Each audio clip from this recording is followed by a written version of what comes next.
جب اسلام آباد کی پولیس ہٹی ہے تو پنجاب پولیس نے ایکشن کر کے دکھا دیا ہے، اور آج بھی اسلام آباد کی پولیس جو تھی وہ بڑی بے بس نظر آئی۔ رونا پیٹتے رہیں آئی جی صاحب آپ، لیکن آپ کو استعفیٰ دے کے گھر چلے جانا چاہیے، کیونکہ آپ کے بس کی بات نہیں رہی ہے۔ ایک تو اسلام آباد میں ویسے ہی لا اینڈ آرڈر کی سچویشن بہت زیادہ خراب ہے، جوڈیشل کمپلیکس کے اندر آپ صحافیوں کو تو کٹ لگا لیتے ہیں، لیکن آپ سے جتھے نہیں سنبھالے جاتے ہیں، تو بہتر یہ کہ آپ استعفیٰ دیں اور گھر جائیں۔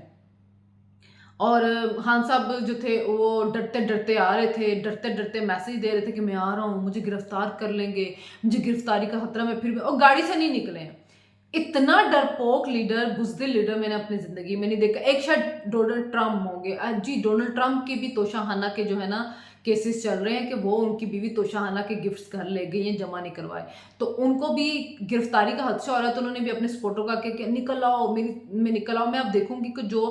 امریکی ریاست ہے کیا وہ ان کے جتھوں کے سامنے جو ہے گھٹنے ٹیکے گی۔ ہم نے دیکھا تھا جب وہ ایوان صدر میں گھسے تھے تو انہوں نے کیسے نکالا تھا ان کو وہاں سے، پھر اس کے بعد جرت نہیں ہوئی تھی کسی کی بھی۔ تو اب یہ جب نکلیں گے ان کے لیے تو دیکھیں گے کہ ہم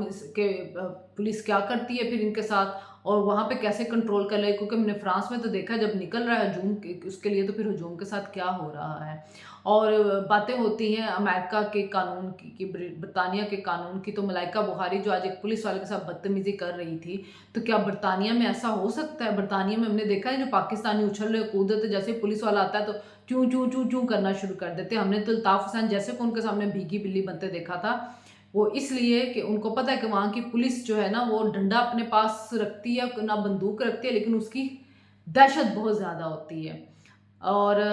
اس وجہ سے سارے ان سے ڈرے رہتے ہیں۔ تو جنہوں نے قانون پہ عمل درآمد کروانا تو وہ کروا کے دکھاتے ہیں۔ ذرا آپ چلے جانا دبئی جیسے ملک کے اندر بھی، وہ کر کے دکھائیں ایسا کوئی ہلا گلا، وہاں پہ تو آپ گاڑیوں کے چالان سے بھی ڈر رہے ہوتے ہیں، کیونکہ آپ کو پتہ ہوتا ہے کہ تیسرے چلان کے بعد، چوتھے چلان کے بعد ہماری لائسنس کینسل ہو جائیں گے۔ پاکستان ہے جہاں پہ ہر قسم کی لا قانونیت جو ہے وہ انجوائے کی جاتی ہے، تو آپ نے میسیج دے دیا دنیا کو میسیج دے دیا کہ ہم تو جتھوں سے ڈرنے والے لوگ ہیں،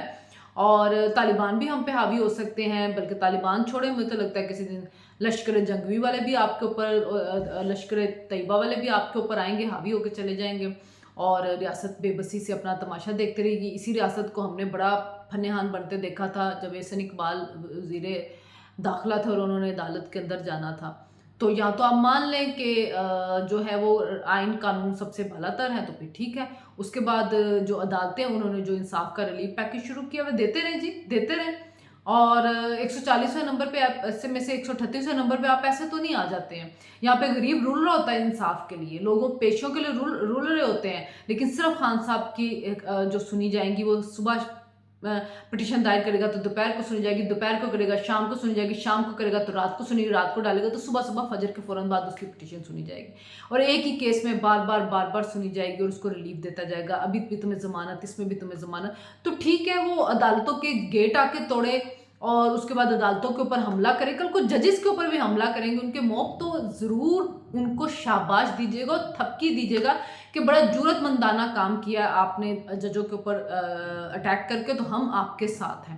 تو اچھا تماشا بنایا ہوا پاکستان کا، اور اچھا ڈرامہ لگایا ہوا پاکستان کے اندر، دنیا کو بھی بہت اچھا میسیج آپ لوگ دے رہے ہیں کہ جتھوں کا ملک ہے جی یہ، اور فیٹم والوں نے صحیح پابندیاں لگائی تھی ان کے اوپر، اور آپ اپنے ایٹمی جو اثاثے ہیں وہ ایویں نہیں ڈسکس کیے جاتے، اور دنیا کیوں ڈسکس کرتی ہے؟ شیریں مزاری کو آج بڑے رونے پیٹنے آ رہے تھے کہ انہوں نے یہ بات کہہ دی ہے، یہ آپ کے خان صاحب ہی ہیں جن کی وجہ سے یہ چیزیں ہوتی ہیں۔ پہلے وہ گلی کوچوں کے اندر جلسوں میں بیٹھ کے کہہ رہے ہیں کہ او ہو جی ہم ڈیفالٹ کریں گے، ہمارے ایٹمی اثاثوں پہ قبضہ ہو جائے گا، ابھی تک ان کی خواہش پوری نہیں ہو رہی، ہم کر نہیں رہے ہیں ڈیفالٹ۔ تو اس کے بعد اب انہوں نے یہ کام کرنا شروع کر دیا کہ کسی طرح بھی یہ ملک تباہ ہو جائے۔ جب دنیا نے دیکھا کہ آپ نے جنگیں بھی لگا دی، آپ نے معیشت بھی تباہ کر دی، ملک تباہ نہیں ہوا، تو پھر انہوں نے خان صاحب کو لانچ کر کے اس ملک کو تباہ کرنے کا ٹھیکہ دے دیا۔ تو ان کو طالبان کو لانے کے لیے پیسے بھی دیے گئے، ان کو حال میں ظالم خلیل زاد جو ہے ان کو ایویں تو نہیں کیا اس کو کہتے ہیں محبتیں اٹھ رہی ہوتی ہیں اور وہ تڑپ رہے ہوتے ہیں خان صاحب کے لیے، ایک منصوبہ لانچ کر دیا گیا اس ملک کو تباہ کرنے کے لیے۔ تو اب آپ تباہی کے نظارے دیکھیں، اب آپ تباہی کو انجوائے کریں، تو